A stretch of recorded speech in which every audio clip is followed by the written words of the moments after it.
আসসালামু আলাইকুম ওয়া রাহমাতুল্লাহ। মহান রব্বুল আলামিনের দরবারে অশেষ শুকরিয়া জ্ঞাপন করছি। প্রিয় নবী হযরত মুহাম্মদ মুস্তাফা সাল্লাল্লাহু আলাইহি ওয়াসাল্লাম তার সম্মানিত আহলে বাইতের রাসূল আলাইহিস সালামের দরবারে লাখো কোটি দরুদ ও সালাম নিবেদন করছি। একই সাথে হযরত গাউসুল আজম মাইজ ভান্ডারী বাবা ভান্ডারী কেবলা কাবা কুতুবুল ইরশাদ খানাই ওয়াসিল কেবলা কাবা ওসিয়ে গাউসুল আজম মাইজ ভান্ডারী বিশ্বকবি শাহনশাহ হযরত সৈয়দ জিয়াউল হক মাইজ ভান্ডারী এবং মুনির মাওলা মাইজ ভান্ডারীর কদমে সশ্রদ্ধ তসলিম পেশ করছি।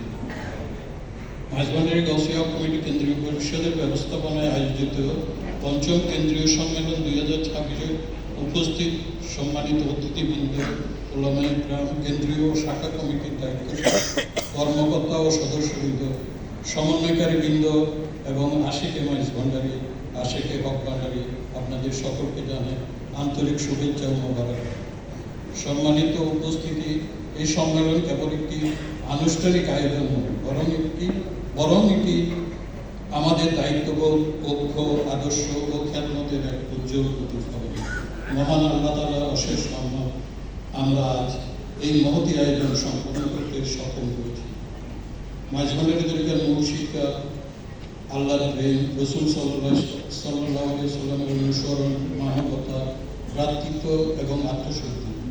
আজকে বিভক্ত ও সংকটময় বিশ্বে এক অনন্য আলোর পত্রিকা। এই শিক্ষা শুধু ব্যক্তি জীবনে আলোকিত করে না, বরং ন্যায়ভিত্তিক, মানবিক ও শান্তিময় সমাজ গঠনে সুস্পষ্ট নির্দেশনা দান করে।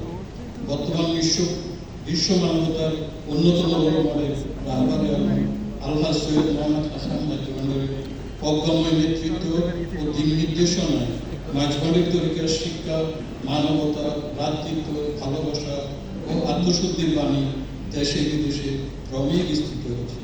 তারই অনুসরণে মাইজ ভান্ডারী গাউসিয়া কমিটি বাংলাদেশ একটি নৈতিক, মানবিক ও আলোকিত সমাজ গঠনে নিরলসভাবে এগিয়ে চলছে।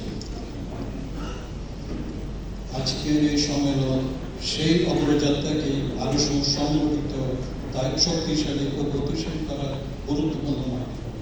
আমি দৃঢ়ভাবে বিশ্বাস করি এই সম্মেলন আমাদের মাঝে নতুন চিন্তা, নতুন নেতৃত্ব এবং নতুন উদ্যম সৃষ্টি করবে। এখন থেকে আমরা নতুন অঙ্গীকার নিয়ে এগিয়ে যাব, নিজকে গড়ব, সমাজকে গড়ব এবং মানবতার উন্নয়নে নিজেদেরকে উৎসর্গ করব। আপনারা আপনাদের মূল্যবান মতামত, পরামর্শ, দিক নির্দেশনা প্রদান করেছেন, তা আমাদের জন্য অমূল্য সম্পদ। কিন্তু সময়ের সীমাবদ্ধতার কারণে আজ সেই সব মতামত ও প্রশ্নের বিস্তারিত উত্তর প্রদান করা সম্ভব হয়নি। ইনশাআল্লাহ অতি শীঘ্রই এইসব বিষয়ে যথাযথ উত্তর প্রদান করা হবে এবং কার্যকর পদক্ষেপ গ্রহণ করা হবে। এই মহতী আয়োজন সফল করতে যারা দিনরাত অক্লান্ত পরিশ্রম করেছে, কেন্দ্রীয় ও শাখা কমিটির দায়িত্বশীল সমন্বয়কারী বৃন্দ, স্বেচ্ছাসেবক এবং সকল শুভানুধ্যায়ী, তাদের প্রতি জানায় আন্তরিক কৃতজ্ঞতা ও মোবারকবাদ। মহান আল্লাহ তাআলা যেন এই খেদমত কবুল করেন, উত্তম প্রতিদান দান করেন। এছাড়াও গাউসিয়া কমিটি বাংলাদেশের কেন্দ্রীয় শাখা পর্যায়ে যে সকল নিবেদিত প্রাণ খেদমতকারী ইন্তেকাল করেছেন, তাদের বিদায়ী আত্মার মাগফিরাত কামনা করছি। তাদের শোক সন্ত পরিবার পরিজনের প্রতি জানাই গভীর সমবেদনা। মহান আল্লাহ তাআলা তাদেরকে জান্নাতুল ফিরদৌসে উচ্চ মাকাম দান করে, আমিন। পরিশেষে মহান আল্লাহ তাআলার দরবারে বিনীত প্রার্থনা, তিনি যেন আমাদের এই সম্মেলনকে কবুল করেন, বরকতময় করেন এবং আমাদের সকলকে সত্য, ন্যায় ও মানবতার পথে অবিচল থাকার তৌফিক দান করেন, আমিন। আসসালামু আলাইকুম।